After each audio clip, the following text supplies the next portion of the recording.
बघूयात divine guidance काय सांगत आहे, मेसेज काय येत आहे. जर तुम्ही एंजल्सला मानत असाल तर हा मेसेज नक्की तुमच्याकडे येईल. आणि हा मेसेज येणं म्हणजे एक प्रकारचं एंजल्सचं गायडन्स आहे. आणि हा मेसेज स्क्रोल करू नका, कारण काय माहिती एंजल्स तुम्हाला काय सांगायचा प्रयत्न करत असेल तर.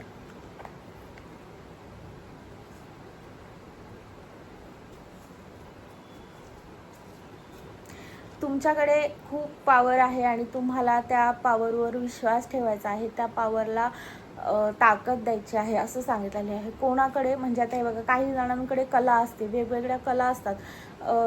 कोणी आर्ट असतं, कोणाकडे म्हणजे बोलायची कला असते, कोणाकडे काही करण्याची कला असते. किंवा तुमचं जे आत्ता काम करत आहात ते अगदी तुम्ही एफिशियंटली करत असाल तर तुम्हाला त्याच्यावर बिलीव्ह ठेवायचं आहे. कारण सेल्फ रिस्पेक्ट, सेल्फ बिलीव्ह खूप महत्त्वाचा आहे. जोपर्यंत तुम्ही विश्वास ठेवत नाही स्वतःवर, तोपर्यंत दुसरे तुमच्यावर कधीही विश्वास ठेवणार नाही. त्यामुळे स्वतःवर विश्वास ठेवायला पहिले शिका.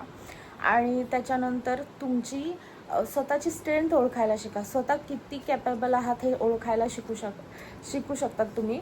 आणि तुमचे जे आहेत ना, आत्ता सध्या तुम्हाला डाऊटची एनर्जी दिसत आहे की माझ्याकडे ते स्किल आहे की नाही. अगदी कुठल्याही कामाचं स्किल, तुम्ही कुठलंही काम करत असाल तरी स्किल तुमच्याकडे आहे की नाही असा विचार येत असेल तर पण तसा विचार जरूर करू नका.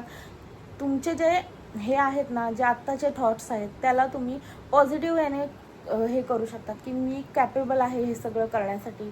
किंवा माझ्याकडे सगळे जे आहेत ते माझ्याकडे पॉवर आहे हे सगळं करण्यासाठी. किंवा असंही बोलू शकतात की मी कॅपेबल आहे, माझ्याकडे ती पॉवर आहे आणि माझ्याकडे ते स्किल देखील आहे, असं तुम्ही बोलू शकतात. त्याच्यामुळे काय होणार आहे, आपण बोलून बोलून कंटिन्यू आपला त्याच्यावर एक विश्वास बसायला सुरुवात होणार आहे. त्याच्यानंतरचं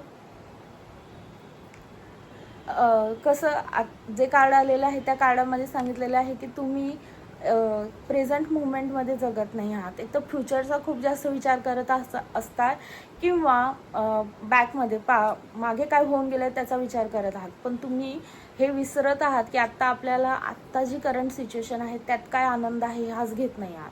फ्युचरचा अतिविचार करणं टाळायचं आहे, मागचा अतिविचार करणं टाळायचं आहे आणि करंट रियालिटीमध्ये राहायला शिकायचं आहे. ज्यावेळेस आपण करंट रियालिटीमध्ये राहतो त्यावेळेस आपल्याला छोट्या छोट्या गोष्टी माइंडफुलनेसमध्ये प्रगती होत असते आपली. म्हणजे कारण ती एनर्जी खरी असते. जी पुढची एनर्जी आहे ती आपण प्रेडिक्ट नाही करू शकत.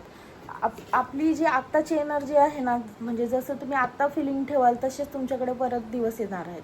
त्याच्यामुळे आत्ताच चांगली फिलिंग ठेवा, आत्ताच सगळं चांगलं होईल. पुढचा विचार जास्त करायची गरज